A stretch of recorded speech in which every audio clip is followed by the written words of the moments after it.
यह सोचनीय है।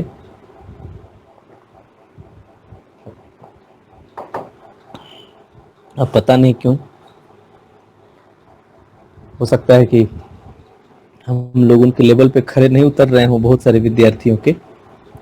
लेकिन अब इसमें कुछ नियमित विद्यार्थी ऐसे जुड़ गए हैं जिनकी वजह से बहुत मोह लगता है। अब लगता है कि अगर हम न आने वालों की वजह से क्लास बंद कर दें तो जो नियमित आने वाले हैं फिर उनको नियमित आने का क्या फायदा मिलेगा। तो इसलिए अब लगभग ध्यान में है, चीजें ध्यान में, नाम ध्यान में आ गए हैं कि कौन कौन जुड़ेगा, कौन कौन होगा क्लास में। और ये अच्छी बात है ना। जेएनयू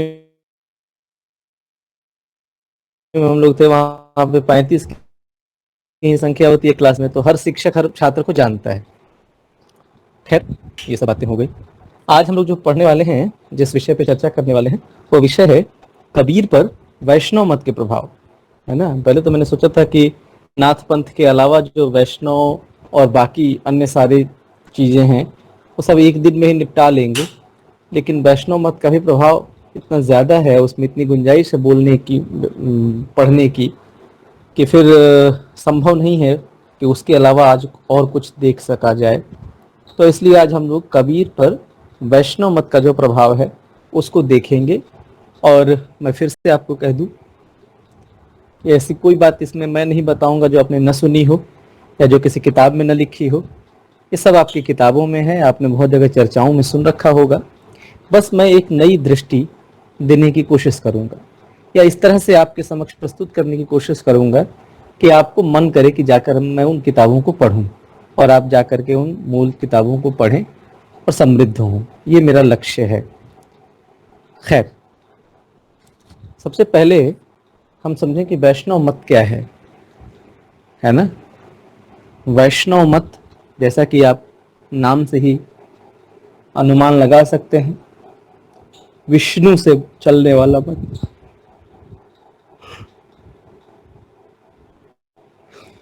विष्णु विष्णु का मत यानी विष्णु के जितने अवतार हैं, वो चाहे राम हो, कृष्ण हो या और कोई है, वो सब वैष्णव मत के ही अंतर्गत आएंगे, क्योंकि वो विष्णु के ही अवतार हैं। तो जितने विष्णु वैष्णव मत में राम, ये तुलसी भी आते हैं, और वैष्णव मत में सूर्य भी आते हैं, है ना। जबकि ये राम के उपासक हैं, वो कृष्ण के उपासक हैं, दोनों चूंकि एक ही विष्णु के रूप हैं, इसलिए सब कुछ वैष्णव मत में आ जाता है। भारतीय चिंतन परंपरा में जो 4-5 बहुत महत्वपूर्ण मत रहे, उनमें शैव, वैष्णव, शाक्त, गणपत्य, सौर इत्यादि मत हैं। वैष्णव और शैव मत ये सर्वाधिक महत्वपूर्ण मत रहे एक जमाने में। आपको पता होगा, निश्चित पता होगा, आलवार और नयननार भक्तों के बारे में आपने सुना होगा। जो नयननार जो शिव के उपासक थे और आलवार जो विष्णु के उपासक थे। तो वैष्णव मत का प्रारंभ अगर हम देखें, कब से माना जाए, कहां से माना जाए, इसके लिए जरा पीछे चलना चाहिए हम लोगों को। बहुत ही आश्चर्य, या फिर मुझे लगता है कि मैं पता नहीं इसको ठीक ढंग से समझ ही नहीं पाता हूं या क्या होता है। एक तरफ मैं देखता हूं, आज पूज्य प्रातस्मरणीय जगतगुरु शंकराचार्य जी का जन्मदिन है। शंकराचार्य जी से ही बात मैं शुरू करूं। एक और वो सन्यासी हैं और दार्शनिक हैं, लेकिन दूसरी ओर वो भावुक हृदय के भक्त भी हैं, और उन्होंने तमाम सगुण देवी देवताओं की आराधना के पद लिखे। दुर्गा की स्तुति लिखी, काली की स्तुति लिखी, शिव की स्तुति लिखी, सब कुछ लिखा। द्वैध जो दार्शनिकता और उपासना या कर्मकांड जिसको कहते हैं, कर्मकांड के स्थान पर क्योंकि शंकराचार्य से पहले आपने देखा है, मैंने और भी क्लासेस में ये बात की है कि तीन महत्वपूर्ण कार्य हुए थे। जो वैदिक परंपरा थी धर्म की, वो उपासना मूलक, वहां से हमने उपासना का स्वरूप जान लिया था। फिर जो अरण्यक पीरियड आता है जिसमें उपनिषद इत्यादि लिखे गए, वो पूरी तरह से इनलाइटनमेंट का, ज्ञानोदय का युग है भारतीय इतिहास का। तो वहां से ज्ञान तत्व, दर्शन तत्व, चिंतन तत्व आ गया है। और उसके बाद बुद्ध आए, बुद्ध का समय आता है, और बुद्ध के समय में आकर के सत्कारवाद जिसको कहते हैं, सत्कार्यवाद, समाज के लिए सबकी वह जो ईश्वरीय आराधना है वो करुणा से मिश्रित होकर के और लौकिक रूप में सबके कल्याण की कामना और सबको दुख से निकालने की कामना इस रूप में प्रकट होने लगती है। इसके बाद जैसा कि मैंने पिछली कक्षा में बताया कि कैसे अवतारवाद का सिद्धांत आता है, तो जो नई भक्ति का स्वरूप आया उस स्वरूप पे यानी जो महाकाव्य काल तक आकर के, महाकाव्य काल के बाद जो चल पड़ा, उसमें ये तीनों तत्व, इन तीनों तत्वों का समावेश था, जिसमें उपासना भी है, जिसमें दार्शनिकता भी है, और जिसमें लोक के आधार पर सत्कार्य भी, अच्छे कार्य भी। ये तीनों तत्व जब आगे बढ़ते हैं, शंकराचार्य से शबलित होते हैं और फिर अलवार भक्तों के पास आते हैं, तो वहां पर भक्ति तत्व जो है वो बड़ा प्रधान होकर के, भक्ति तत्व था तो पहले से, स्मृति काल से ही है, लेकिन भक्ति तत्व की प्रधानता यहां से बढ़ती है। अब दार्शनिकता, कोरी दार्शनिकता और निरा कर्मकांडवाद, इन दोनों से अलग भक्ति तत्व के आधार पर यह सारा जो समाज है वो चलने लगता है। और वही भक्ति आंदोलन की शुरुआत वहीं से हम एक तरह से मानते हैं।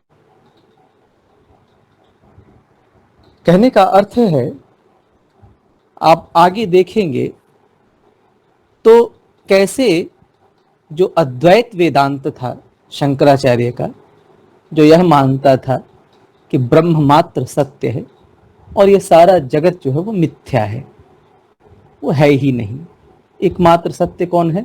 ब्रह्म है। लेकिन उसी शंकराचार्य ने, अब पता नहीं क्या दबाव थे, उस युग की परिस्थितियां क्या थी, मुझे तो लगता है कि 7वीं शताब्दी में ही, 7वीं शताब्दी के पहले आप देख लें तो जो गुप्त काल है, अभी उसकी स्मृतियां धुंधली नहीं पड़ी थी। गुप्त काल के अंतिम समय में जिस तरह से शक, हूण, सीथियंस इत्यादि के आक्रमण हुए और उन आक्रमणों से सत्ता कमजोर पड़ी। बौद्ध काल में डिसआर्मामेंट, जो निशस्त्रीकरण की प्रक्रिया चली, शांति शांति क्षमा, उसने और लोगों की जो भीतर बल तत्व था,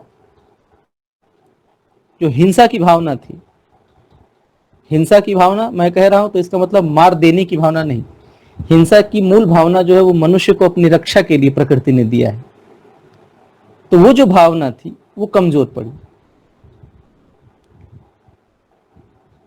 हो सकता है कि शंकराचार्य ने इसको भांप लिया हो कि आगे और दुर्दिन आने वाले हैं, और उन्हें पता था कि इस निरे ज्ञान और दर्शन को संपूर्ण जनता तक पहुंचा देना ये संभव नहीं है। आज जब इतने साधन हैं, गांव-गांव में स्कूल खुल गए हैं, मुफ्त में स्कूल में खाना देकर, कपड़ा देकर पढ़ाया जा रहा है, तब तो हमारा देश 100% साक्षर नहीं हो पाया। साक्षर होने की बात, सिर्फ सिग्नेचर करना जान जाए, इतना नहीं हो पाया। वह चिंतन जो शंकराचार्य कर रहे थे अद्वैत वेदांत का, अगर उससे वो अपेक्षा रखते कि यह चिंतन मेरे जीते जी लोक तक, एकदम आखिरी आदमी तक पहुंच जाएगा, तो ये तो अपने आप को एक बहुत बड़े भुलावे में रखना होगा। इसलिए घूम घूम कर देखिए शंकराचार्य ने मठों मंदिरों की खूब स्थापनाएं की और खूब सारे पद लिखे, खूब सारे संस्कृत में सबकी स्तुतियां लिखी। और उन्होंने यह दिखाने का प्रयास किया, यह मानते हुए, दार्शनिक सिद्धांत कहता है कि ब्रह्म ही सत्य है, ये जगत मिथ्या है, लेकिन उस मिथ्याचार को एक भक्ति तत्व से जोड़ने का प्रारंभिक काम जो है शंकराचार्य जरूर करते हैं। और उसके बाद जो आगे विशिष्टाद्वैत, द्वैताद्वैत, शुद्धाद्वैत इत्यादि मत आते हैं, इन्होंने देखिए कैसे अद्वैत के अंतर्गत ही उसको मानते हुए कि हाँ ब्रह्म ही सत्य है, लेकिन जगत भी पूरी तरह से मिथ्या नहीं है, ये कह करके, और इन लोगों ने उसी अद्वैत वेदांत के आगे की शाखाएं प्रशाखाएं जो निकली और उनके काउंटर में जो चीजें आई, उनमें राम और कृष्ण और उनके अवतार, उनकी कहानियां सब अट गए। बात समझ में आ रही है आप लोगों को? वह वेदांत जो कुछ नहीं मानता था, उसी वेदांत के आगे जब ये शाखाएं फैली, शाखाएं नहीं कहना चाहिए उसको, काउंटर जो आए उनके, उन्होंने उस वेदांत के मूल सिद्धांत को कि हाँ ईश्वर ही, ब्रह्म ही सत्य है, बाकी जगत तो मिथ्या है, लेकिन जगत उस तरह मिथ्या नहीं है जिस तरह से आप समझ रहे हैं। और विशिष्टाद्वैत वालों ने क्या किया? विशिष्टाद्वैत वालों ने एक अलग, मैं विशिष्टाद्वैत की थोड़ी सी परिभाषा थोड़ा सा समझा दूं आपको, दर्शन में घुसने की आवश्यकता नहीं। विशिष्टाद्वैत वालों ने कहा, जिसमें रामानुजाचार्य हैं, उन्होंने कहा कि वह जो ब्रह्म है सत्य तो वही है, लेकिन वह स्वयं से इस जगत की उत्पत्ति करता है ना। ईश्वर अंश जीव अविनाशी, ये तुलसीदास जी कह रहे हैं। वो कह रहे हैं कि ऐसे जैसे एक अलात चक्र सिद्धांत है कि एक डंडे के एक सिरे पर आग जला दी जाए, है ना, और उसको ऐसे गोल गोल घुमाया जाए अंधेरे में, तो हम देखते हैं कि एक आग का गोला बनकर, आग का एक फायर रिंग हमको नजर आता है ना। उसको तेज तेज में से घुमाएंगे, अगर डंडे के सिरे पे आग जला दिए और उसको ऐसे गोल गोल घुमाएंगे तो एक फायर रिंग नजर आएगा। क्या वो रिंग सत्य है? ऐसा कुछ है? रिंग तो नहीं है, लेकिन वो आंखों के आगे दिख रहा है। वैसे ही उन्होंने कहा कि संसार का जो निर्माण है, इसके दो कारक, एक निमित्त और एक उपादान। निमित्त कौन होता है और उपादान कौन? निमित्त वो होता है जो बनाता है, जैसे घड़ा बन रहा है तो जो बना रहा है कुम्हार, वो निमित्त है, और जिससे वो घड़ा बन रहा है मिट्टी से, वो मिट्टी उपादान कारक है। तो इस संसार का जो निर्माण है, वह निर्माण उस ब्रह्म ने ही किया है, और इसका निमित्त और उपादान दोनों ब्रह्म स्वयं है, यानी वह स्वयं से स्वयं को रचता है। आ रही है बात समझ में? फिर तीसरा एक और उदाहरण दिया इन लोगों ने कि जैसे मकड़ी अपने ही सैलिवा से, अपने ही लार से अपना जाला बनाती है, तो वो लार कहां से आ रहा है? वो मकड़ी के भीतर से आ रहा है, और मकड़ी उसी जाले में है। ठीक ब्रह्म जो है वो यही प्रक्रिया फॉलो करता है, ऐसे ही करता है। वह क्या करता है? वह स्वयं के अंश से इस संसार का निर्माण करता है। माया इसमें बहुत प्रबल हो जाती है, और माया के दो रूप माने गए, एक विद्या माया, एक अविद्या माया। विद्या माया जो है वो ब्रह्म के लिए है, अविद्या माया जो जीव को घेरती है।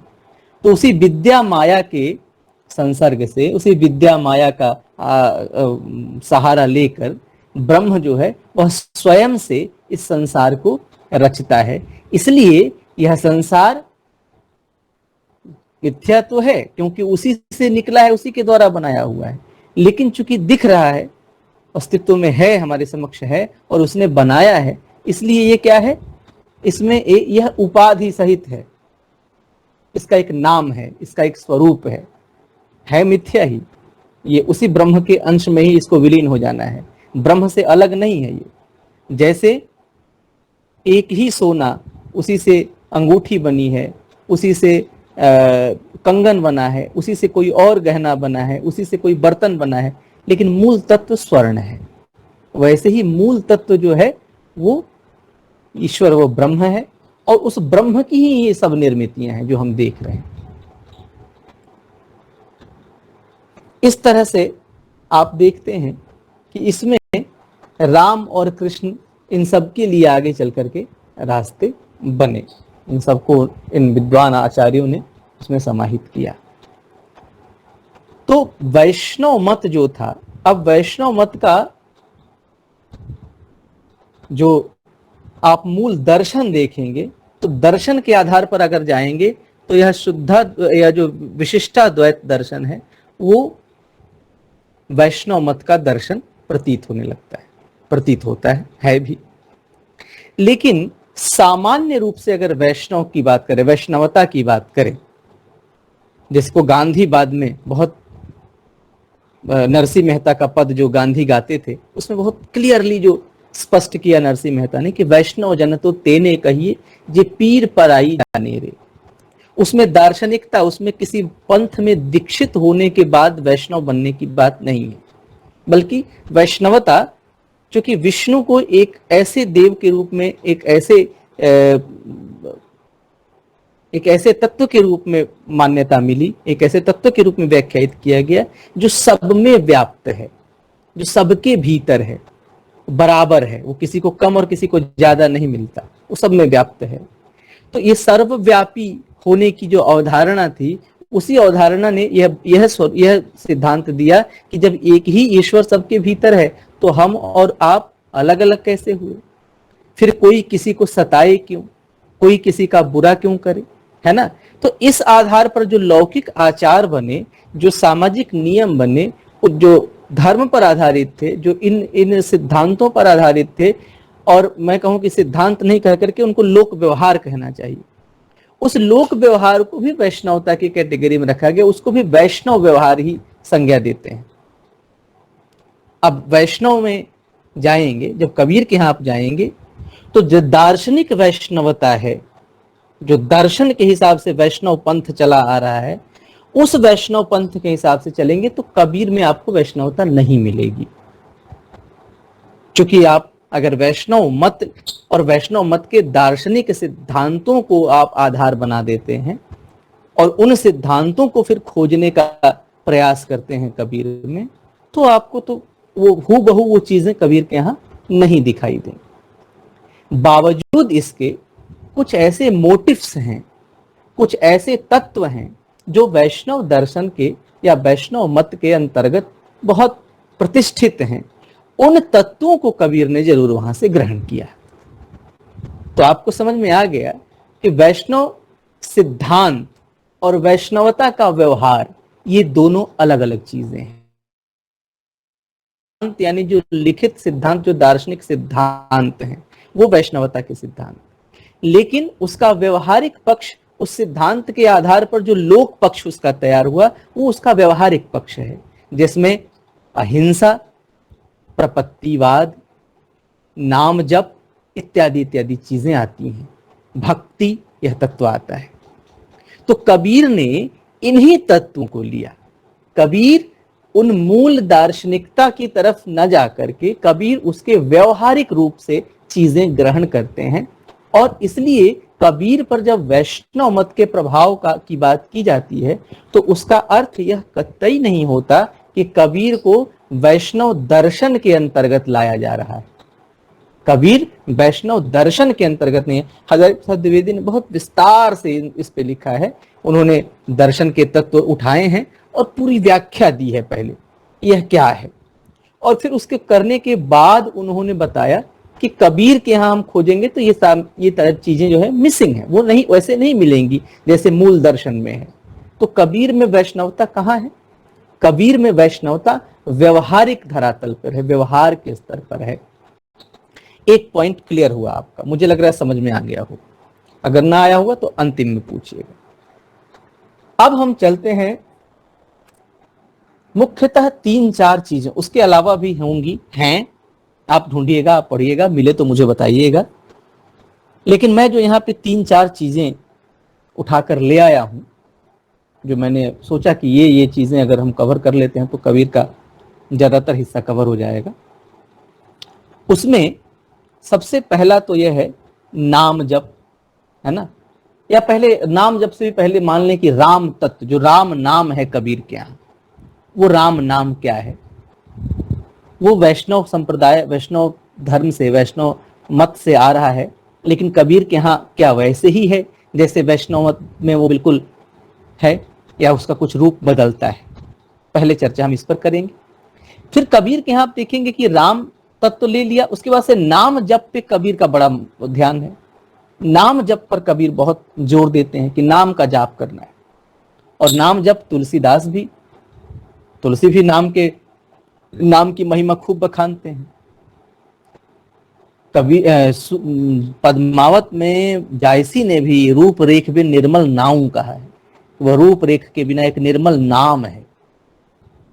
तो नाम तत्व की उपस्थिति जो है, नाम जाप की उपस्थिति, यह भी यह नाथों में नहीं था।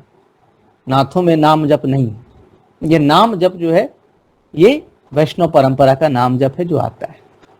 उसके बाद वैष्णव परंपरा में अहिंसा का बड़ा महत्व है, क्योंकि सब हर जीव में उसी विष्णु का अंश देखना है, तो एक जीव दूसरे जीव को कैसे बधेगा।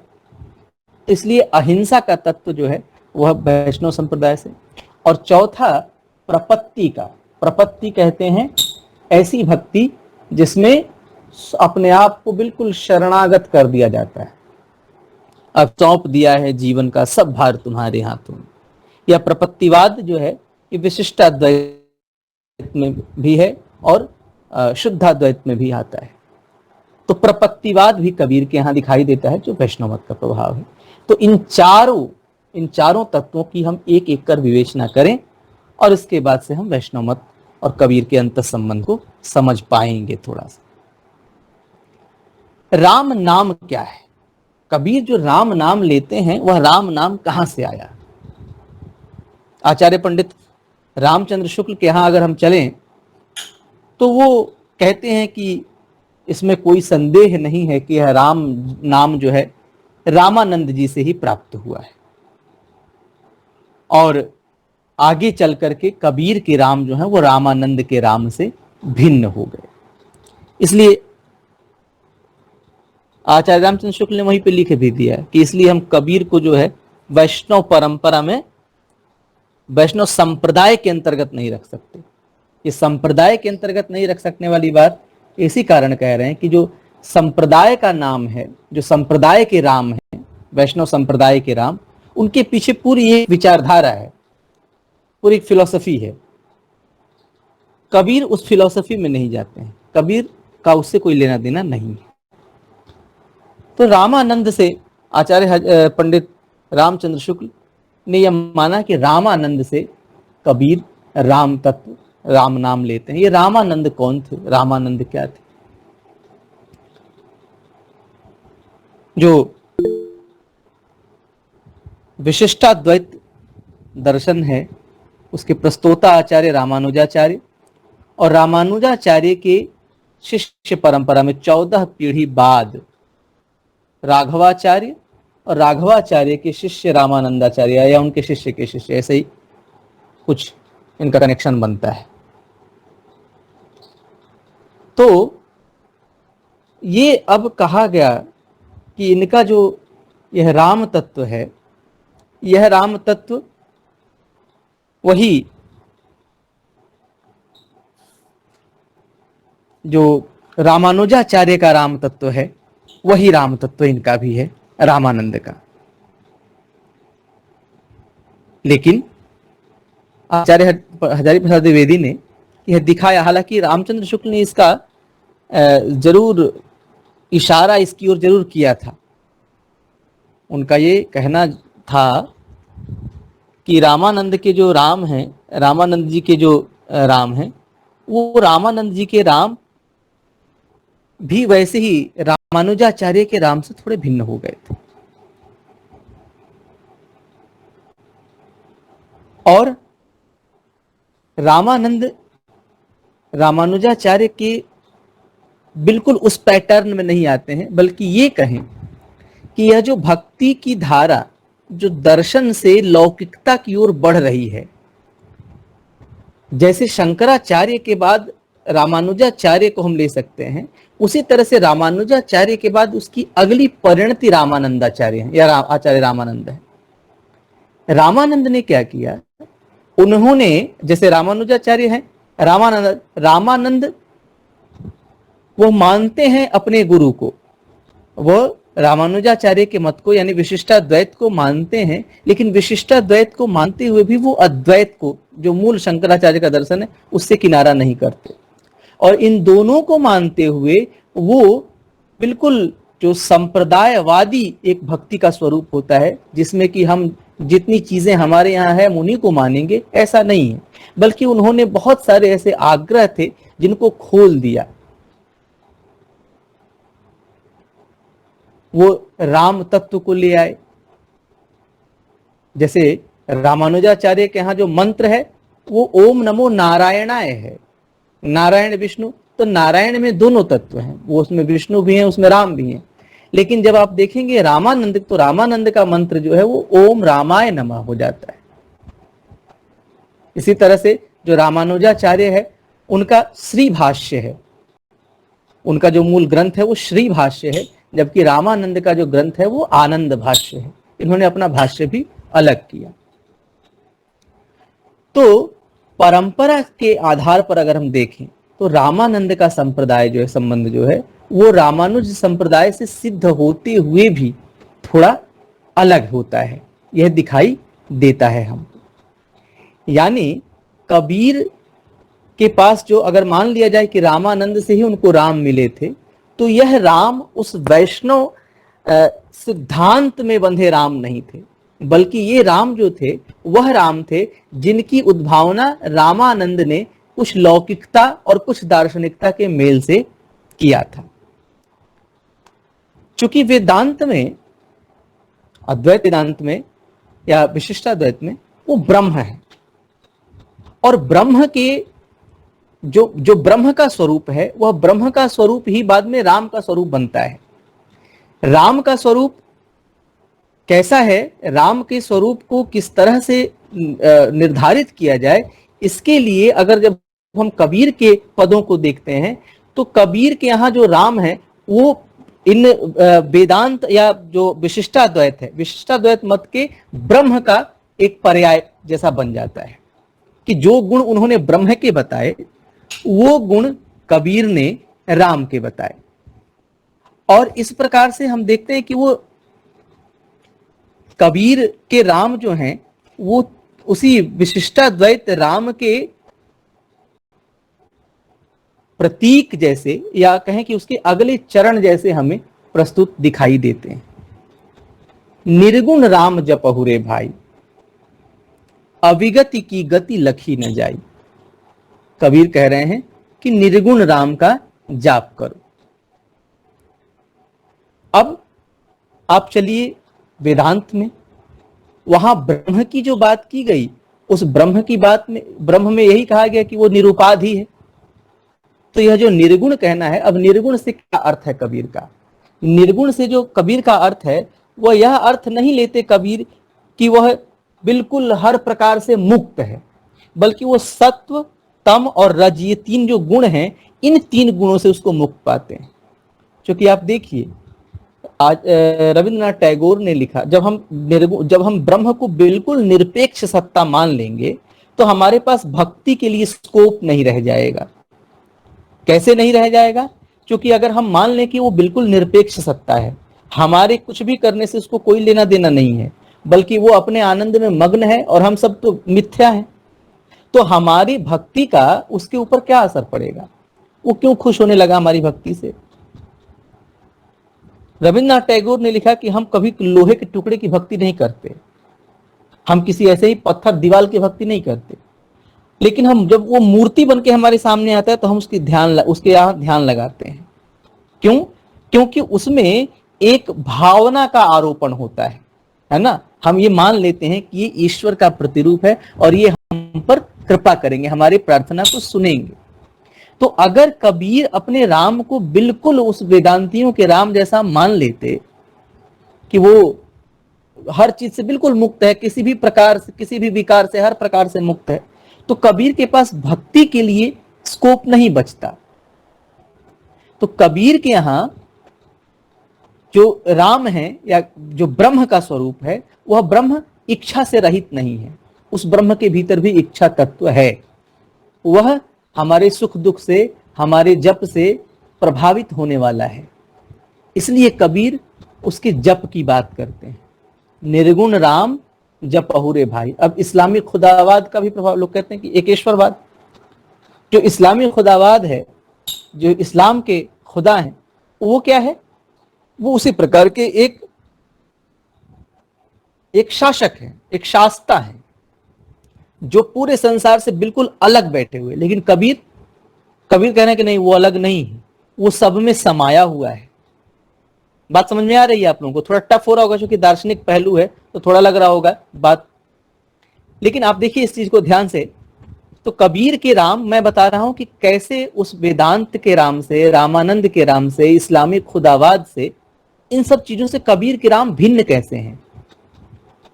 अगर हम ये मान लें कि कबीर को ये राम नाम रामानंद से मिला था, तो सबसे पहले तो ये फिक्स हो जाता है, ये हमने जान लिया कि कबीर का जो रामानंद का पंथ था, वो बिल्कुल वैष्णव पंथ जैसा ही नहीं था, बल्कि उस वैष्णव पंथ की जो दार्शनिक परंपरा चली आ रही थी, उसमें रामानंद ने अपनी ओर से भी कुछ चीजें जोड़ी घटाई थी। तो इसलिए जो मूल दार्शनिक जो रामानुजाचार्य का के राम का और कृष्ण का स्वरूप है, वह कबीर को तो विरासत में ही नहीं मिला था, अगर हम ये मान भी लें कि रामानंद ने ही उनको राम नाम दिया था। तो दूसरी बात कि अगर हम ब्रह्म का ही रूप मान लें कि जो ब्रह्म है वेदांत में, या ब्रह्म है जो विशिष्टाद्वैत में, वही कबीर के राम हैं, तो उससे किस तरह से भिन्न होते हैं? उससे भिन्न इस प्रकार होते हैं कि ब्रह्म का जो स्वरूप है, कबीर वो वहां पे जो वेदांत में है, वो बिल्कुल मानता है कि वही सत्य है और जगत जो है वो मिथ्या है। वो ब्रह्म को निरुपाध ही मान लेते हैं। लेकिन कबीर ब्रह्म को निरुपाध ही नहीं मानते। कबीर सिर्फ सत, तम और रज, इन गुणों से मुक्त मानते हैं, इसलिए निर्गुण मानते हैं। अगर हम इस्लामी खुदावाद के उस खुदा से तुलना करें कबीर के राम की, तो वहां पे क्या होता है कि जो इस्लाम में खुदा है, वो उस पूरे संसार से बिल्कुल अलग एक मेंटोर की तरह है, एक शास्ता की तरह है, जो सबको सबके कर्मों का फल देने के लिए बैठा हुआ है ना। तो कबीर के राम जो है वो कह रहे हैं कि वो सबसे अलग नहीं है, बल्कि वो सब में रमने वाले हैं, वो सबके भीतर है। तो इस प्रकार कबीर के जो राम हैं वो बड़ा ही विविध और बहुत ही मौलिक है। इसी बात पे आगे चल के हजारी प्रसाद द्विवेदी ने लिखा उसी किताब में, उन्होंने कहा कि कबीर के राम में आप जाकर के देखेंगे तो कई बार ऐसा होता है कि परस्पर विरोधी मतों का समाहार मिल जाता है। मतलब एक ऐसा दर्शन है, मान लीजिए दो दर्शन है, दो दर्शन जो बिल्कुल आपस में एक दूसरे के विरोधी हैं, लेकिन कबीर उन दोनों दर्शनों को लेने में नहीं चकते। वो कभी राम को इसके हिसाब से, कभी उसके हिसाब से, दोनों के हिसाब से उसकी बात करते हैं। कहने का अर्थ है कि कबीर ने, जैसे जायसी के बारे में कहा जाता है कि जायसी ने जहां कुछ अच्छा देखा अपने काव्य के लिए वो ग्रहण कर लिया, वैसे ही जो कबीर हैं, कबीर ने भी राम तत्व के लिए, राम के लिए जहां पर जो उनको लगा कि हाँ ये चीज बड़ी अच्छी है, जैसे उनके राम का स्वरूप जो बनता है वो क्या है, वो घट घट व्यापी भी हो और सत्य तम इत्यादि गुणों से अलग भी हो, वो खालिक भी हो और मखलूक भी हो, वो सृष्टि भी हो और सृष्टा भी हो। इन सबको मिला करके जो कबीर के राम बनते हैं। तो कबीर कहते हैं, अब देखिए, निर्गुण राम जपहु रे भाई, अविगति की गति लखी न जाई। वो अविगति हैं, वो गति से परे हैं, इसलिए उसकी गति को हम देख नहीं सकते। चार वेद जाके स्मृत पुराना, नौ व्याकरणा मरम न जाना। चारों वेद और स्मृतियां, पुराण, व्याकरण, किसी भी तत्व ने किसी भी प्रकार से उसके मरम को न जाना जा सका। शेष नाग जाके गरुड़ समाना, चरण कमल कमला नहीं जाना। शेषनाग जाके गरुड़ समाना। शेषनाग बहुत बड़े वक्ता माने जाते, चूंकि उनके 1000 मुख हैं। तो शेषनाग गरुड़ और कमला, कमला यानी सरस्वती, ये तीनों उनके बारे में जान नहीं पाए। कहे कबीर जाके भेदय नाही, निज जन बैठे हरि की छाही। जिसका कोई भेद ही नहीं है, उसे जानने की चेष्टा कैसे जाना जा सकता है? उसकी छाही को पकड़ो, है ना। परिहरि काम राम कही, बौरे सुनि सिख बंधु मोरी। हरि को नाम अभय अभय पद दाता, कहे कबीरा कोरी। हरि का जो नाम है वो अभय पद दाता है। तो कबीर के राम जो है उसमें लोक तत्व के भी राम है, जो लोक में राम एक कृपालु के रूप में, कृपा करने वाले, वह कृपालु तत्व लोक से भी कबीर लेते हैं। और ये जो बातें कह रहे हैं कि जिनका जो वेद नहीं जान पाए, जिनके बारे में पुराण नहीं जान पाए, व्याकरण नहीं जान पाए, ये बात शास्त्रों की है। तो शास्त्रों से भी वो तत्व लेते हैं जो उसके अगम्य स्वरूप का वर्णन करते हैं, उसको ले लेते हैं, और बाकियों से भी भिन्न करते हैं। अब देखिए, दशरथ सुत पर आकर के बात थोड़ी फंसती है कि चूंकि राम सिर्फ एक नाम नहीं है, राम एक चरित्र भी है। उस राम के चरित्र से कबीर के राम कैसे भिन्न हो जाते हैं? तो आप तुलसीदास के राम को देखेंगे, तुलसीदास ने पूरी तरह से जोर देकर के, कबीर ने यह लिखा कि दशरथ सुत तिहु लोक बखाना, राम नाम को मरम है आना। दशरथ का सुत ये संसार उनको कह करके बखानता है, लेकिन राम नाम का जो मर्म है वो आना है, वो दूसरा है।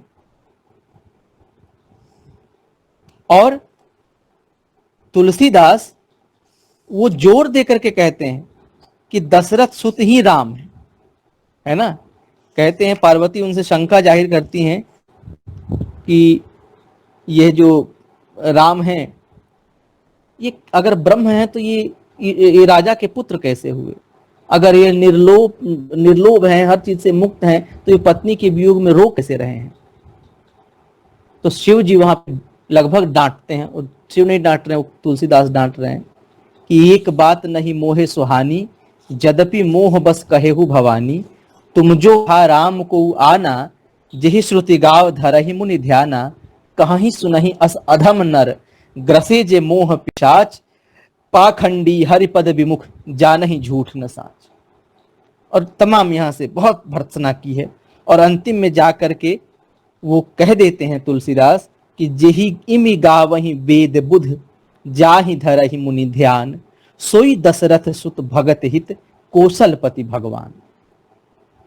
दशरथ सुत कौशलपति भगवान राम ही है। क्यों?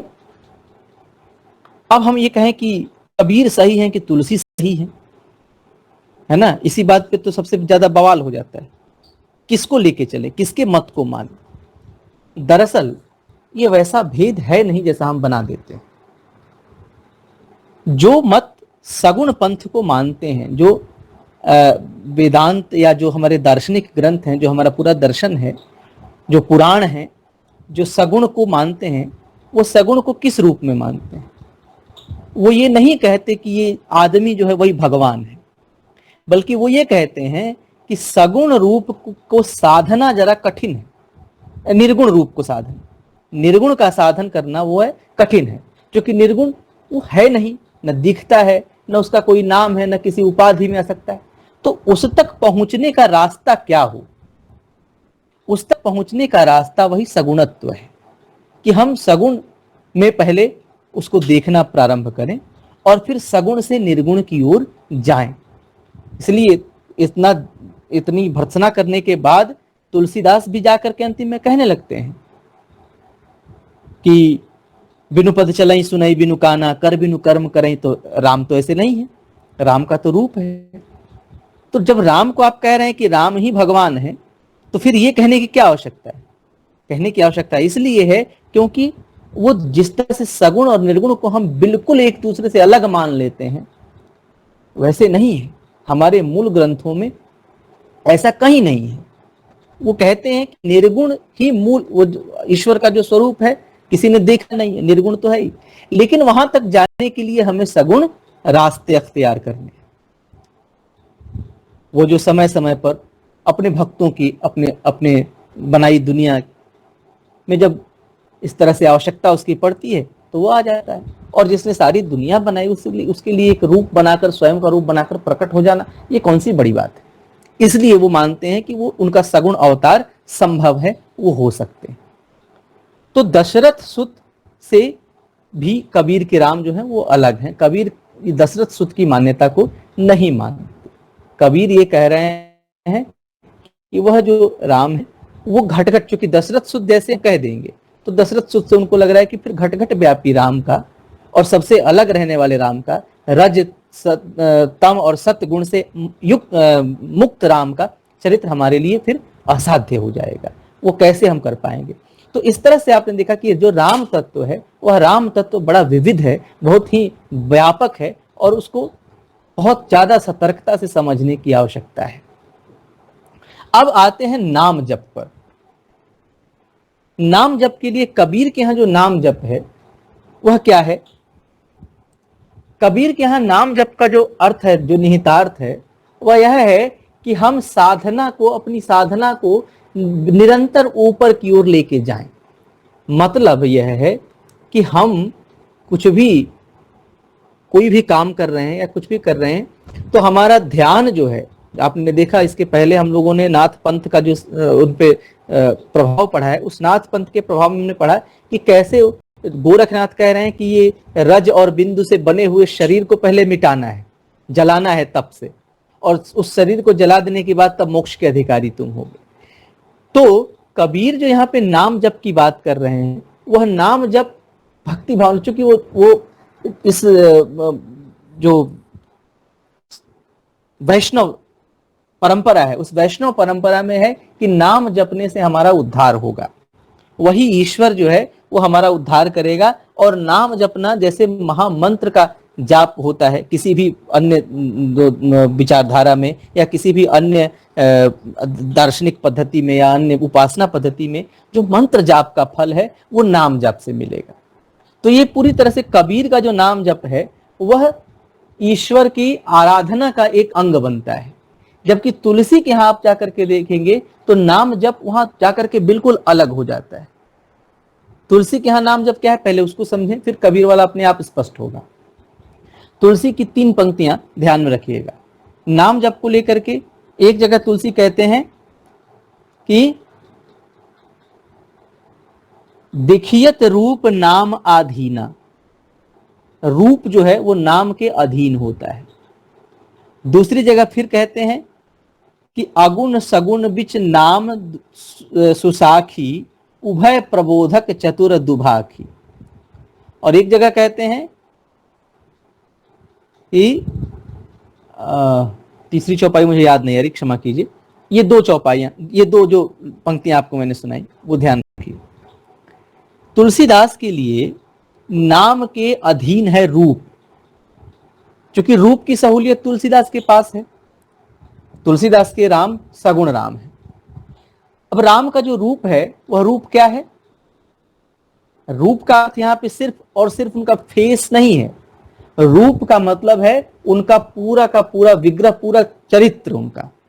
मतलब जैसे हमने कहा राज त्रिपाठी, कोई हमारे सामने आकर के कहे अतुल्य अंकित, कोई आकर के कहे दीपक तिवारी, तो जैसे ही यह नाम आता है हमें यह पूरी बात पता चल जाती है कि इस नाम के पीछे कौन है। जैसे राज त्रिपाठी किसी ने कहा तो मुझे पता चल गया कि हाँ, राज त्रिपाठी एक स्टूडेंट हैं जिनका घर यहाँ है, जो इस क्लास में पढ़ते हैं, हिंदी के विद्यार्थी हैं, अच्छे विद्यार्थी हैं, जो भी चीजें। तो नाम के पीछे ये सारे, वो सारा गुण, वह सारे जो उनके जो सारा तत्व है उनसे लगा हुआ, उस नाम से लगा हुआ, वो मुझे क्लियर हो जा रहा है। तो वैसे ही तुलसीदास जो कह रहे हैं कि नाम के अधीन है रूप, यानी जब हम नाम जपेंगे तो ऑटोमेटिकली हमारे सामने वह रूप, वह चरित्र आएगा और उस चरित्र का हम अवगाहन करना चाहेंगे, हम वैसा होना चाहेंगे। क्योंकि अगर हमने उस चरित्र को नहीं अपनाया तो फिर हम उसकी भक्ति ही नहीं कर रहे हैं। क्योंकि उनके लिए आदर्श तो है भक्ति का कि जानत तुम्हें होई जाई, वही जान सकता है, जो कोई दावा नहीं कर सकता कि हमने राम को जान लिया है। राम को जानने का दावा वही कर सकता है जिसके चरित्र में राम झलकते हो। जानत तुम्हारी तुम्हारी हुई जाई। तो तुलसीदास के यहाँ नाम जप जो है वो उस चरित्र तक पहुंचने और उस चरित्र को आत्मसात करने का माध्यम है नाम। और दूसरी दूसरी तरह क्या, दूसरी तरफ कह रहे हैं कि अगुण सगुण बिच नाम सुसाखी। अगुण और सगुण, निर्गुण और सगुण के बीच में नाम जो है एक सुसाक्षी है, एक अच्छा साक्षी है। उभय प्रबोधक चतुर दुभाकी, जो दोनों का प्रबोधन करता है, यानी निर्गुण क्या है और सगुण क्या है, इन दोनों का प्रबोधन जो करता है वही नाम है। इसलिए कभी तुलसीदास इन दो तत्वों पर राम नाम के जप की बात करते हैं कि एक तो उभय प्रबोधक है वो, दोनों हमें अगर किसी को भी जानना है, निर्गुण को जानना हो चाहे सगुण को जानना हो, हम उसी नाम से होकर ही जाते हैं। तो प्रबोधक वही है, प्रबोधक तत्व वही है, इसलिए उसको ध्यान में रखना है। और दूसरी ओर उसके अधीन एक रूप है, देखियत रूप नाम आधीना। वो रूप जैसे हम नाम लेंगे वो रूप ध्यान में आएगा, और रूप के ध्यान में आने से उसके कर्म ध्यान में आएंगे, उसका चरित्र ध्यान में आएगा, जिसका अवगाहन हम करना चाहेंगे। कबीर के यहाँ ये तत्व नहीं है। कबीर के यहाँ नाम जप का एकमात्र उद्देश्य है कि नाम जपते जपते हमें स्वयं ब्रह्मलीन हो जाना है, यानी अपने चित्त को एकाग्र करना है। अब चित्त को एकाग्र कैसे करें? हम सीधी शून्य समाधि पर नहीं पहुंच सकते। हम एक दिन में ये इतने बड़े योगाभ्यासी और इतने बड़े बाबा नहीं हो सकते कि हम बैठे ध्यान लगाएं और हम ब्रह्म में पहुंच जाएं। तो चित्त की एकाग्रता का क्या उपाय किया जाए? क्योंकि आप सबको तो नहीं बता सकते कि ऐसे बैठो और ये कुंडलिनी जागृत कर लो और फलाना ढिमकाना कर लो। तो कबीर के यहाँ है कि अपने चित्त को एकाग्र करना है, तो उस चित्त की एकाग्रता के लिए नाम सबसे ज्यादा अच्छा साधन है। उस नाम पर टिक जाओ, उस नाम को अपने ध्यान में ला लो और वही नाम जपते रहो जपते रहो। और इतना जपो उस नाम को, इस तरह से उस नाम को जपना शुरू करो कि तुम दुनिया का कोई काम कर रहे हो लेकिन तुम्हारा चित्त जो है वो नाम पर लगा हुआ है। अजपा जाप जपहु रे भाई। अजपा जाप वो ऐसा जाप है जिसमें जप का बोध न हो, वहां तक पहुंचने की बात कह रहे हैं। अजपा जाप का मतलब क्या है? जब हम जपा जाप कर रहे हैं तो हमें यह ध्यान है कि हम जप रहे हैं, लेकिन इस स्थिति से हमें अजपा जाप में पहुंचना है। वह जाप जो हम कर रहे हैं लेकिन उसका ध्यान नहीं है। जैसे हम सांस ले रहे होते हैं लेकिन हमें ध्यान नहीं होता कि हम सांस ले रहे हैं। जब हम ध्यान देते हैं तब याद आता है कि अरे यार हाँ सच में हम सांस ले रहे हैं। या जब सांस रुकने लगती है तब ध्यान में आता है कि कुछ दिक्कत हो रही है। तो वह अजपा जाप की जो स्थिति है वहां तक पहुंचने के लिए चित्त की एकाग्रता बहुत आवश्यक है। और उस चित्त की एकाग्रता के लिए सब प्राणायाम और सब सहज समाधि नहीं लगा सकते। उसके लिए कोई रास्ता होना चाहिए जो थोड़ा आसान हो, और यह रास्ता नाम जप के रूप में कबीर दिखाते हैं। तो समझ में आ गया कि नाम जप कबीर के यहाँ किस अर्थ में आता है, वह तुलसी से उनका नाम जप कैसे भिन्न है। अब आइए तीसरे तत्व पे आते हैं। वह तीसरा तत्व है अहिंसा। अहिंसा जैसे अब आप देखिए कि हिंसा, चूंकि समय हो गया है तो अगर आप लोग मतलब समय आप लोगों के पास हो तो मैं कुछ देर और कक्षा कंटिन्यू करते हैं, है ना। लगभग 15-20 मिनट आधे घंटे और चलते हैं, फिर देखते हैं। हिंसा पे आइए। हिंसा क्या है? हिंसा एक ऐसा तत्व है जिसपे प्राचीन समय से लेकर के आज तक विचार हो रहे हैं। आधुनिक समय में भी इस पे बहुत अच्छे अच्छे विचार आए हैं। शक्ति और हिंसा। शक्ति क्या है, हिंसा क्या है? हिंसा जो है वह हमारे जीवन में कब प्रवेश करती है, इसका एक बड़ा अच्छा उपस्थापन मिला हन्ना आरेंट नाम की एक बहुत विदुषी दार्शनिक हुई जर्मनी की। हन्ना आरेंट ने यह कहा कि इस संसार में जो कुछ भी है उसमें दो तत्व होते हैं। एक होती है निरंतरता और एक होता है निरंतरता जिसको हम स्थायित्व कहते हैं, और दूसरा तत्व जो है वह है नवीनता, है ना, नवीनता। उस नवीनता से जिससे हमें स्वतंत्रता की प्राप्ति होती है। तो जो स्थायित्व है वह तो हमारी सामूहिक चेतना, हम सब मनुष्य मिलकर के चाहते हैं कि हम स्थायी संसार में बने रहें, इसलिए एक पीढ़ी अगली पीढ़ी को पैदा करती है, उसके बाद अगली पीढ़ी आती है, और इस तरह से ये क्रम चलता रहता है स्थायित्व, इसमें दिक्कत नहीं है। लेकिन जो नूतनता है, जो बिल्कुल इंडिविजुअलिटी है, जिससे मनुष्य स्वतंत्रता को प्राप्त करता है, वह नूतनता हमें प्राप्त नहीं होती। जैसे हम जन्म लेते, हर मनुष्य जो संसार में आता है वो अपने आप में एक नई शुरुआत है ना। संसार का हर मनुष्य अपने आप में एक नई शुरुआत है, और जब नई शुरुआत हम कह रहे हैं तो उस नई शुरुआत के लिए हमें एक नई दुनिया की आवश्यकता होती है। हम चाहते हैं कि हमारी शुरुआत एक नए ढंग से, एक अलग ढंग से हो, अलहदा ढंग से हो, लेकिन हमें शुरुआत करने के लिए एक बनी बनाई दुनिया मिलती है, जिसमें हमारे जन्म से पहले हमारी जाति तय हो जाती है, हमारे जन्म से पहले हमारा धर्म तय हो जाता है, जन्म से पहले हमारी राष्ट्रीयता तय हो जाती है। हम धरती पर गिरे नहीं कि हम हिंदू मुस्लिम हो गए, हम ब्राह्मण क्षत्रिय हो गए, हम भारतीय अमेरिकी हो गए, हम पशु और मनुष्य से अलग हो गए। ये तमाम चीजें जो है पहले से बनी बनाई, यानी हमारी शुरुआत जो है वो एक बनी बनाई दुनिया में हुई। हमको अपनी शुरुआत का अवसर नहीं मिला, हमको अपनी नवीनता का अवसर, अपनी नई शुरुआत का अवसर नहीं मिला। यह हमारे जीवन की सबसे पहली हिंसा है। इसी हिंसा से हम पूरे जीवन संचालित होते हैं। और जो बड़े लोग हो जाते हैं, जो बहुत बड़े दार्शनिक हुए, चिंतक हुए, वो क्या करते हैं? वो इसी हिंसा का प्रतिरोध करते हैं।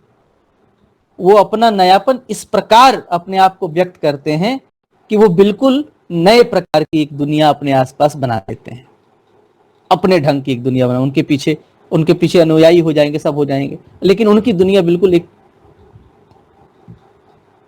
गांधी इसी दुनिया में रह करके एक नई, एक अलग दुनिया है। गांधी का ऑरा जिसको हम कहते हैं, एक अलग ऑरा है गांधी का, एक अलग दुनिया है।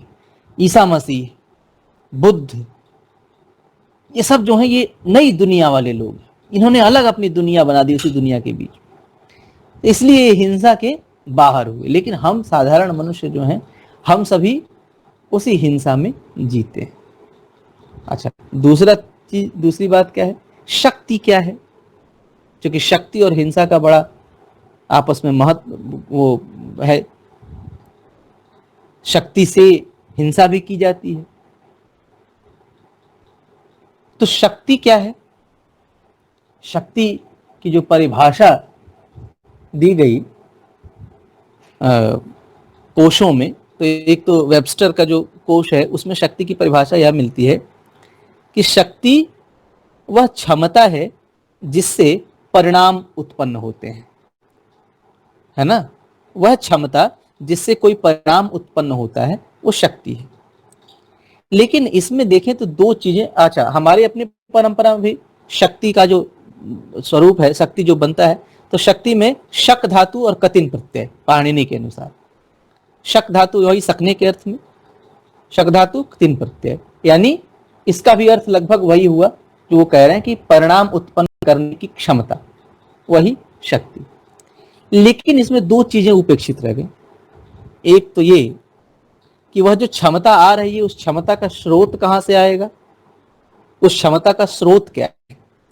और दूसरी ये कि जो परिणाम उत्पन्न होगा वो परिणाम रचनात्मक होगा कि ध्वंसात्मक होगा। इन दोनों चीजों से ये परिभाषा भिन्न है, अलग है।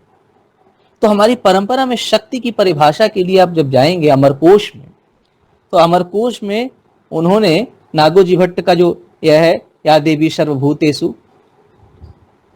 शक्ति रूपेण संस्थिता, इसको कोट किया गया है और वहां बताया गया है कि ये जो सर्वभूतेषु, सभी भूतों में, सभी जीवों में बराबर रूप से विद्यमान रहने वाली एक क्षमता जो शक्ति है, यही आधार है यह कहने का कि हम सभी आत्मोत सर्वभूतेषु, हम सभी एक बराबर हैं।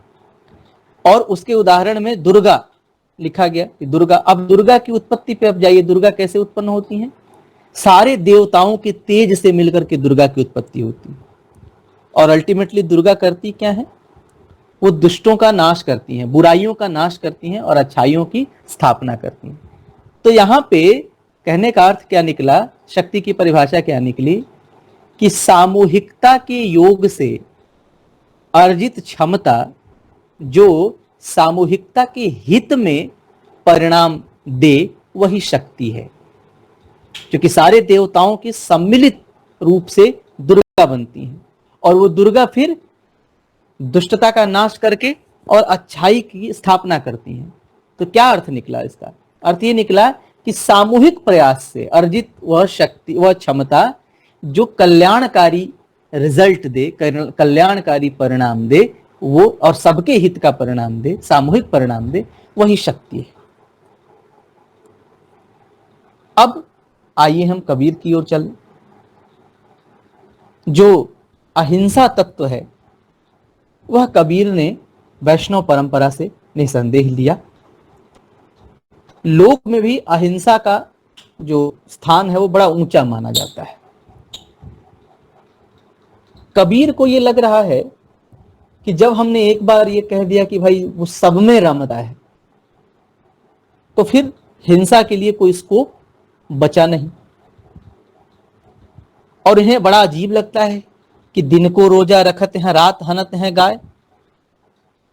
ये जो इस्लाम में, चूंकि इस्लाम में अहिंसा का कोई अर्थ नहीं है, उसमें रोजा चल रहा है लेकिन शाम में बकरे कट रहे हैं, खा रहे हैं, है ना। उनका अपना ढंग है, उनका अपना दर्शन है। तो दिन भर रोजा रखत हैं, रात हनत हैं गाय, यह तो खून वह बंदगी कैसे खुशी खुदाए। बकरी पाती खात है ताको काढ़ी खाल, जोनर बकरी खात है ताको कौन हवाल। यहां पर फिर से आप देखिए कि कर्म फल सिद्धांत की ओर कबीर का इशारा चला जाता है। अहिंसा तत्व में कबीर का जो यह मानना है, कबीर अब अहिंसा को क्यों लेकर चलते हैं, तो एक तो ये है कि सर्वभूत व्यापी ईश्वर है, सब में उसकी व्याप्ति है, इसलिए किसी को मार देने का हक नहीं। दूसरा यह है कि वो कर्म फल के सिद्धांत की ओर चले जाते हैं और कर्म फल के सिद्धांत में जब जाते हैं तो वहां पे उनका सीधा सीधा यह मंतव्य है कि हमें जो ये हिंसा जो है वो मोक्ष साधन नहीं है बल्कि मोक्ष की बाधा है, इसलिए हिंसा नहीं करनी चाहिए। तो अहिंसा पर कबीर के यहाँ बड़ा जोर। कबीर के यहाँ ये अहिंसा का जो जोर है यह बिल्कुल हमारे से वैष्णव परंपरा, हालांकि नाथों ने भी अहिंसा को अपनाया था, नाथों में भी, और नाथ सिद्धों की प्रतिक्रिया में उत्पन्न हुए थे, इसलिए वहां भी अहिंसा पर बड़ा जोर था, अहिंसा उन्होंने भी किया था। लेकिन कबीर ने उसको बहुत प्रोमिनेंट ढंग से अपने यहाँ रखा। इसके बाद प्रपत्तिवाद का नंबर आता है। प्रपत्तिवाद जो है, प्रपत्ति का मतलब शरणागत भक्ति। यह प्रपत्ति पूरे वैष्णव परंपरा में आपको दिखाई देगी। तुलसी के यहां देखेंगे तो यह प्रपत्ति निष्ठा के रूप में, एक निष्ठ और दास भावना। तुलसी के यहां निष्ठा और निष्ठा के साथ दास भावना। उसी तरह से सूर्य के यहां देखेंगे तो वहां पे अनन्य प्रेम की भावना के रूप में आपको यह प्रपत्ति दिखाई देगी। सूफियों के यहां जाएंगे तो वहां भी प्रेम का जो बिल्कुल विराट रूप है उस रूप में प्रपत्ति दिखाई देगी। कबीर के यहाँ भी प्रपत्ति का तत्व है। अब तुलसी के यहाँ प्रपत्ति कैसे है? तुलसी के यहाँ प्रपत्ति का जो स्वरूप है वो मैंने बताया कि निष्ठा परक है, एक निष्ठ हो जाना। तुलसी राम के लिए कह रहे हैं, एक चातक का प्रतीक तुलसीदास ने चुना इसके लिए। उन्होंने कहा कि जैसे चातक जो है, चातक के बारे में कहा जाता है कि वो हमेशा स्वाति नक्षत्र का ही जल पीता है। तो बध्यो बधिक पर्यो पुण्य जल, उलटी उठाई चोंच। बध्यो बधिक पर्यो पुण्य जल, उलटी उठाई चोंच। तुलसी चातक प्रेम पट, मरतहु लगी न खोच। कह रहे हैं कि जो चातक था वो उड़ रहा था, उसको किसी व्याधे ने तीर मार दिया। वो उड़ता उड़ता उड़ता उड़ता तीर लगने के बाद भी कुछ दूर तक उड़ता गया और जाकर के वो किसी पुण्योदक में, किसी पुण्य जल में, मान लीजिए गंगा के जल में गिर गया। लेकिन जैसे गिरा मृत्यु के समय, तो उसने अपने चोंच ऊपर की ओर उठा दिए। क्यों? क्योंकि इस चोंच के भीतर ये गंगा का जल न चला जाए, उसकी निष्ठा भंग न हो। उसने जीवन भर स्वाति का ही बूंद अपनी चोंच के भीतर लिया है, स्वाति का ही बूंद पीता रहा है, तो इसलिए उसकी निष्ठा इतना ज्यादा है। अब देखिए, कभी तुलसीदास जिस मत के अंतर्गत आते हैं, उस मत में मरते समय में मुख में गंगा का जल या किसी तीर्थ का जल डाल देना ये बहुत बड़ी बात मानी गई है। लेकिन तुलसीदास निष्ठा के प्रश्न पर जब आते हैं तो वो पुण्य जल को कैसे द्वितीयक बना देते हैं। वो कह रहे हैं कि नहीं, उस चातक ने अपने चोंच ऊपर उठाए रखे कि इसमें, इस पुण्योदक का, भले गंगा का जल है तो क्या है, एक बूंद चला जाएगा, तरण हो जाएगा तो क्या, लेकिन हमको नहीं चाहिए। क्योंकि हमने जीवन भर स्वाति की बूंद पी है, तो अब हम मरते समय गंगा जल नहीं पी सकते, हम वही स्वाति की बूंद पिएंगे। इस तरह से उसने अपने प्रेम पट को, प्रेम रूपी वस्त्र को खोंच लगने से, फटने से बचा लिया। इसी तरह से एक और दोहा है, इसमें कह रहे हैं कि चरग चंचुगत चातक ही, नेम प्रेम की पीर। अब तो परबस हाड़ पर परिहें पुहमी नीर। यह जो चरग, चरग कहते हैं बाज को, बाज ने उसको पकड़ लिया, चातक को शिकार कर लिया उसका। तो बाज के चोंच में जब चातक फंसा हुआ है तो उसको ये डर है, उसको ये पीड़ा हो रही है, अपने मृत्यु की पीड़ा नहीं हो रही कि मैं मर रहा हूं। उसकी पीड़ा यह है कि ये दुष्ट तो न जाने मेरा मांस खा करके मेरी हड्डी को कहां फेंक देगा, और उस परबस हाड़ पर, उस बेबस पड़ी हड्डी पर कोई भी जल, नाली का कीचड़ या कहीं का कोई भी पानी, साधारण पानी उस हड्डी पर पड़ जाएगा, जबकि मेरे हड्डियों तक तो, मेरे शरीर के भीतर तो सिर्फ स्वाति की बूंद जाती थी। तो उसे अपनी मृत्यु की चिंता नहीं है, बल्कि उसे चिंता इस बात की है कि अब जो मेरी जो एक निष्ठा है उस स्वाति की बूंद के प्रति, वो एक निष्ठा भंग हो जाएगी। तो तुलसीदास के यहां ये स्तर है, एक निष्ठा, यही प्रपत्ति है। इसलिए कह रहे हैं कि हमें इस प्रकार से अपनाइए, इस प्रकार से हमें अपना लीजिए कि, चूंकि हाँ, दास तुलसीदास हर जगह कहते हैं कि तुलसी जो है वो, ये राम जो है वो चंद्रमा है और चातक तुलसीदास, अपने आप को चातक कहते हैं। एक निष्ठा, वही प्रपत्ति का भाव एक निष्ठा के रूप में आता है।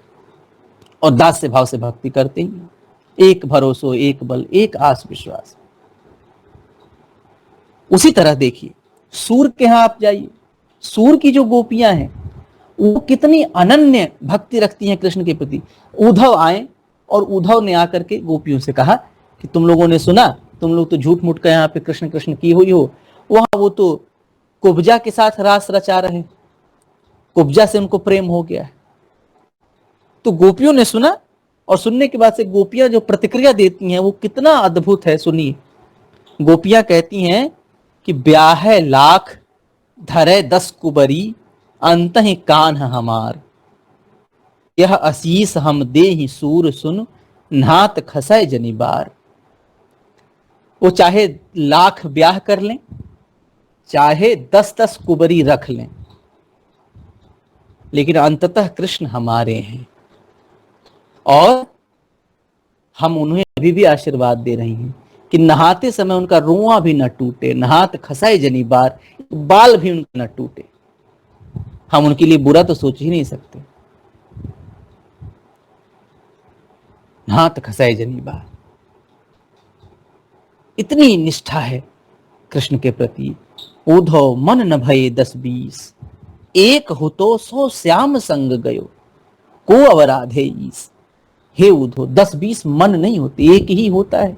एक था हमारे पास, वो श्याम के साथ, कृष्ण के साथ चला गया।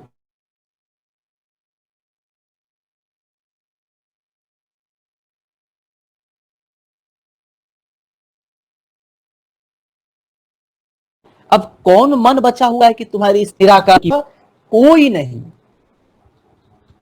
कृष्ण एव गतिर्मम, जो उनका वल्लभाचार्य का श्लोक है ना, कृष्ण एव गतिर्मम, मेरी गति कृष्ण ही है, उसके अलावा और कुछ नहीं। तो हमने देखा कि वैष्णव परंपरा में ये आपको किस तरह से यह प्रपत्ति दिखाई देती है। इसी तरह से सूफियों के यहां जाइए, प्रेम के रूप में जो मानुष प्रेम भयों बैकुंठी, नाहित काह छार एक मुठी, वो भी कहता है कि दुख भीतर जो प्रेम मधुराखा, गंजन मरण सहाय सो चाखा। यद्यपि प्रेम है कठिन दुहेला, सोई जग तरा प्रेम जई खेला। मानुष प्रेम भयों बैकुंठी, नाहित काह छार भरी मुठी। यह प्रेम जो है, दुख के भीतर प्रेम रूपी मधु रखी हुई है। दुख भीतर जो प्रेम मधुराखा, और इसे कौन चख सकता है? गंजन मरण सहाय सो चाखा। जिसे गंजन मरण सहने का मादा हो, वही इसे चख सकता है। और यद्यपि प्रेम है कठिन दुहेला, माना कि प्रेम कठिन है, दुष्कर है, लेकिन सोई जग तरा प्रेम जई खेला, जिसने प्रेम किया वही संसार से तर गया। और मानुष प्रेम भयों बैकुंठी, नाहित काह छार मुठी। तो प्रेम के रूप में वहां भी यही प्रपत्ति का ही भाव है जो प्रेम में बदल जाता है। सब कुछ छोड़ देता है रत्नसेन, सारा कुछ छोड़ करके, जोगिया बाना पहन करके, और निकल पड़ता है, निकल जाता है पद्मावती के लिए। इसी तरह से साधक जो है, जब हाल की अवस्था में पहुंचता है सूफियों के यहां, उस हाल की अवस्था में से कुछ मालूम नहीं होता। तो हम देख रहे हैं कि यह जो प्रपत्ति का स्वरूप है, ये वैष्णवों के यहाँ बहुत जबरदस्त ढंग से था। हालांकि ये तो तुलसी के बाद, ये कबीर के बाद वाले हैं, लेकिन कबीर के पहले वाले वैष्णवों में हम न हमारी उतनी गति है, न इस समय हमें उदाहरण याद है। बस हमने ये दिखाया कि कैसे जो प्रपत्ति का भाव है वो वैष्णव परंपरा में है। अब यह प्रपत्ति का भाव जो है, ये कबीर के यहां भी उसी प्रकार से, हरि मोरा पियू मैं हरि की बहुरिया। स्वयं स्वयं को एकदम ईश्वर से अलग मानते ही नहीं है ना। मैं हरि के साथ चौपड़ खेलूं, और बाजी पर क्या लगाऊंगी? तन और मन। अगर हार गई तो बाजी पर मेरा तन और मन लगा है, वो प्रिय के पास चला जाएगा, और जीत गई तो प्रिय मोर, प्रिय मेरे हो जाएंगे। किसी भी स्थिति में, हार हो जीत हो, प्रिय से विलग नहीं होना है। दुल्हन गावहु मंगल चार, मोरे घर आए राजा राम भरतार, है ना। हरि मोरा पियू मैं हरि की बहुरिया। और स्वयं को, जैसे तुलसीदास ने, जब तुलसीदास अपने आप को झुकाते जाते हैं, झुकाते तो जाके यहां तक कह देते हैं कि हाँ हूं कहावत सब कहत सहत राम उपहास, सेवक स्वामी सीतानाथ सो सेवक तुलसीदास।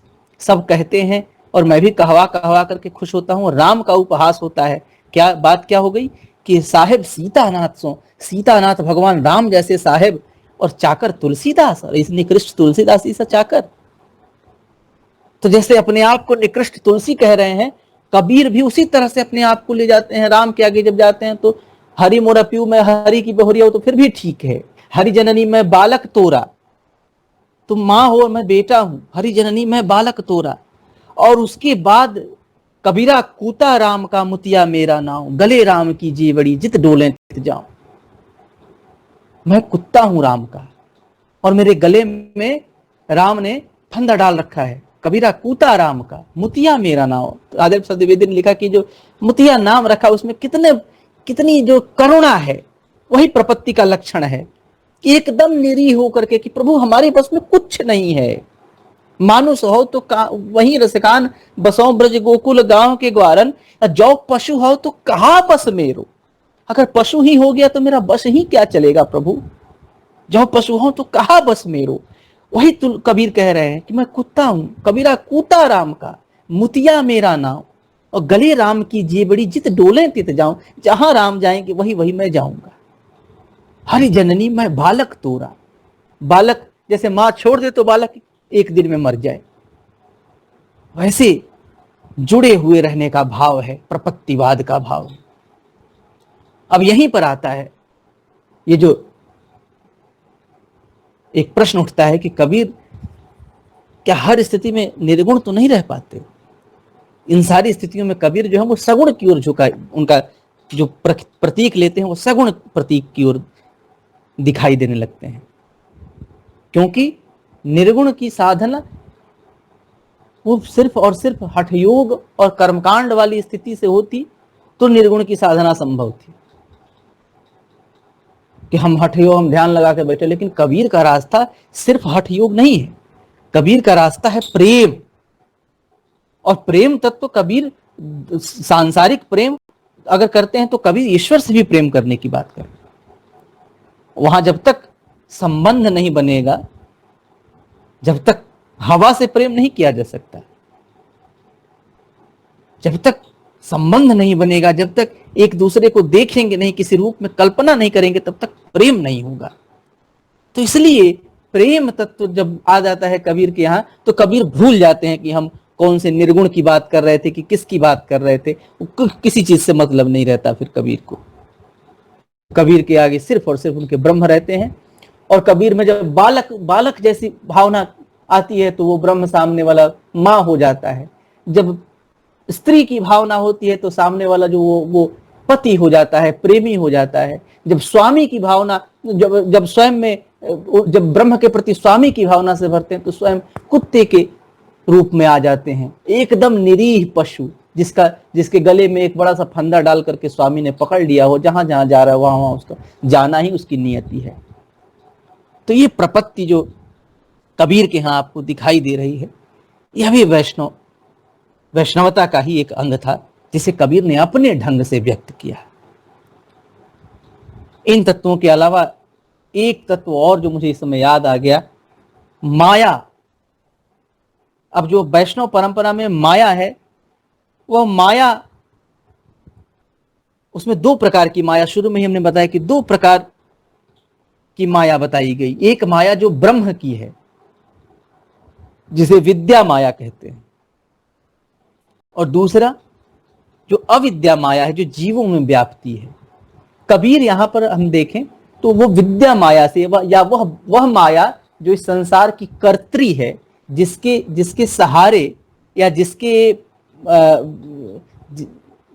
एक तरह से कह सकते हैं कि जिसे अपना ऑर्डर दे करके ब्रह्म कहता है कि ये उत्पन्न करो, और जिससे वो सारी चीजें उत्पन्न होती हैं, उस माया की ओर कबीर का ध्यान नहीं है। कबीर जब भी माया की बात करते हैं तो वो सिर्फ अविद्या माया की बात करते हैं। हो सकता है कि कबीर को ऐसा लग रहा हो कि वह जो हमारा ईश्वर है, जो परब्रह्म है, जो राम है, वह जब सब चीज से मुक्त है, नाम से मुक्त है, रूप से मुक्त है, उपाधि से मुक्त है, तो वह माया से भी मुक्त होगा। एक बार कबीर से किसी ने पूछा कि अच्छा, क्या आप मानते हैं कि ईश्वर एक ही है ना? लोग कहते हैं ईश्वर एक है। तो कबीर से उसने पूछा कि क्या ईश्वर एक है? तो कबीर ने जवाब दिया कि जो नाम में नहीं आया, जो रूप रंग में नहीं आ सकता है, वो संख्या में कैसे समा सकता है? वो उससे भी इतर है। ये उसके सामने यह प्रश्न ही नहीं उठता कि वो एक है कि वो अनेक है, वो सगुण है कि वो निर्गुण है। वो क्या है, इन सारे प्रश्नों से अतीत है, वो प्रश्नातीत है। तो यह जो मैंने बताया कि माया जो लेते हैं कबीर, वो माया अविद्या माया के सेंस में है हर जगह, और अविद्या माया की जो दुर्गुण है उससे वो चेताते हैं संसार को बार बार। माया महा ठगनी हम जान।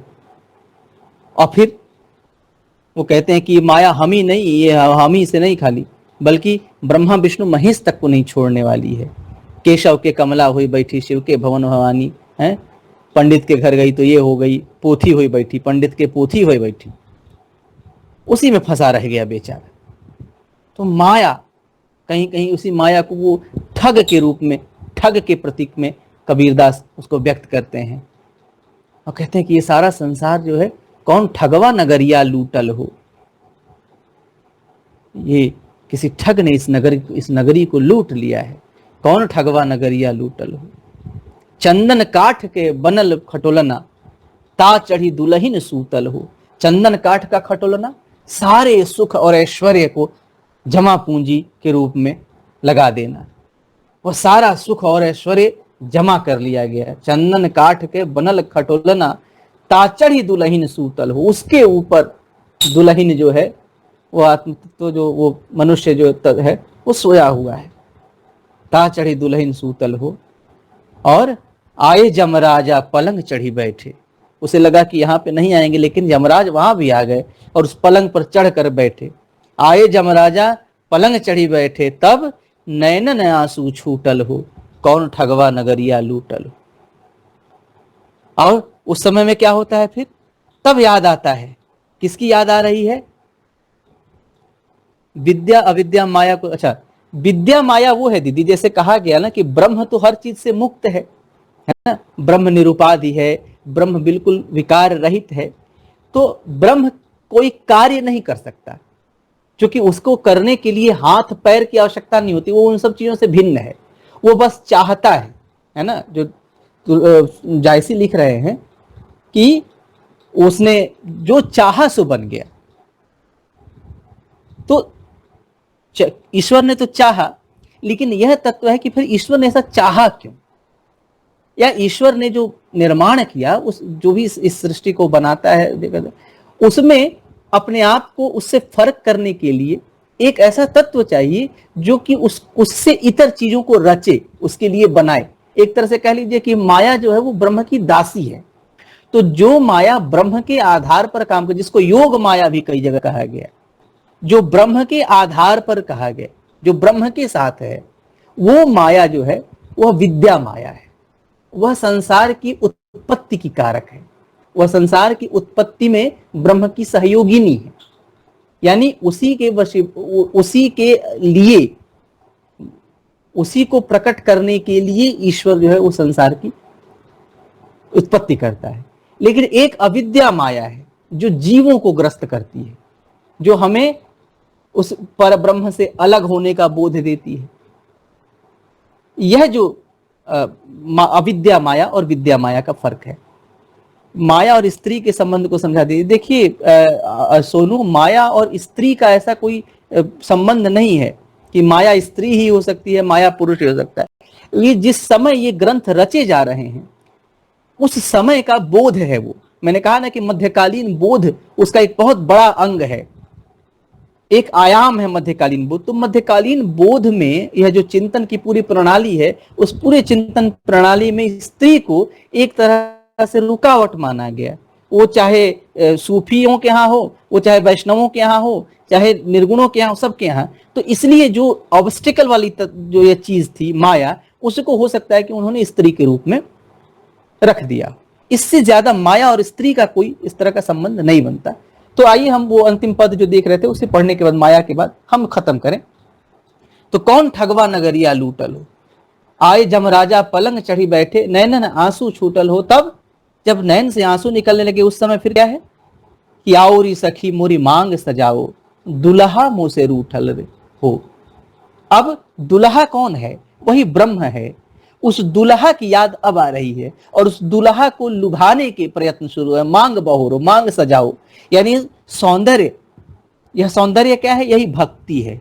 लेकिन वो भक्ति कब याद आई है, वो धर्म कब याद आया है, वो ज्ञान कब याद आया है, ईश्वर की भक्ति करनी है, ये कब याद आया है, जब पायताने आकर के जमराजा बैठ गए हैं, जब सारा काम बिगड़ गया है, जब शम्मा बुझ गई तो महफिल में रंग आया, जीवन गुजर गया तो जीने का ढंग आया। तो उसी प्रकार वह जब जमराजा बैठे हैं, तब फिर ये लोग कहते हैं ना पुण्य करने के लिए कि ये पुण्य कर लो, ये भागवत सुन लो, तो गंगा स्नान कर लो, तो तीर्थ कर लो, तो ये कर लो, वो कर लो। जमराजा कब्र में पांव लटक गए हैं, उसके बाद घूमना शुरू होता है। तो वही कह रहे हैं कि आए जमराजा पलंग चढ़ी बैठे, तब नयनन आंसू छूटल हो। और नयनन आंसू छूटने के बाद क्या होता है फिर? आओ री सखी मोरी मांग सजाओ, दुल्हा मुंह से रूठल हो। लेकिन समय तो बीत चुका है। तब फिर कहत कबीर सुनो भाई साधो, जग से नाता टूटल हो, कौन ठगवा नगरिया लूटल हो। ये माया के वशीभूत में पढ़ करके ही ये दुर्गति हो रही है या गति हो रही है ना। तो माया को भी जो कबीर ने देखा, माया महा ठगनी हम जानी, या माया को तो बड़ी गालियां भी दी कबीर ने, है ना। तू तो रंडी फिरे बिहंडी, ऐसे करके मतलब बड़ी खराब खराब गालियां दी। तो यह जो माया से हम देखते हैं कि वैष्णव से ही वे माया का सिद्धांत भी लेते हैं, लेकिन माया का जो विद्या माया वाला तत्व है वो कबीर स्किप कर देते हैं, उधर नहीं जाते। उनको लगता है कि उसकी आवश्यकता ब्रह्म को नहीं है और वो अविद्या माया तक अपने आप को सीमित रखते हैं। तो इस तरह से हमने देखा कि राम नाम, नाम जप, अहिंसा, प्रपत्तिवाद, ब्रह्म और माया और कर्म फल, ये 5-6 चीजें मोटा मोटी जिनको कबीर वैष्णव परंपरा से लेते हैं और वैष्णव परंपरा से लेकर के अपने काव्य में इनका आधान करते हैं, इनके आधार पर अपनी कविता को आगे बढ़ाते हैं। तो पिछले में हमने देख लिया था नाथ पंथ के प्रभाव,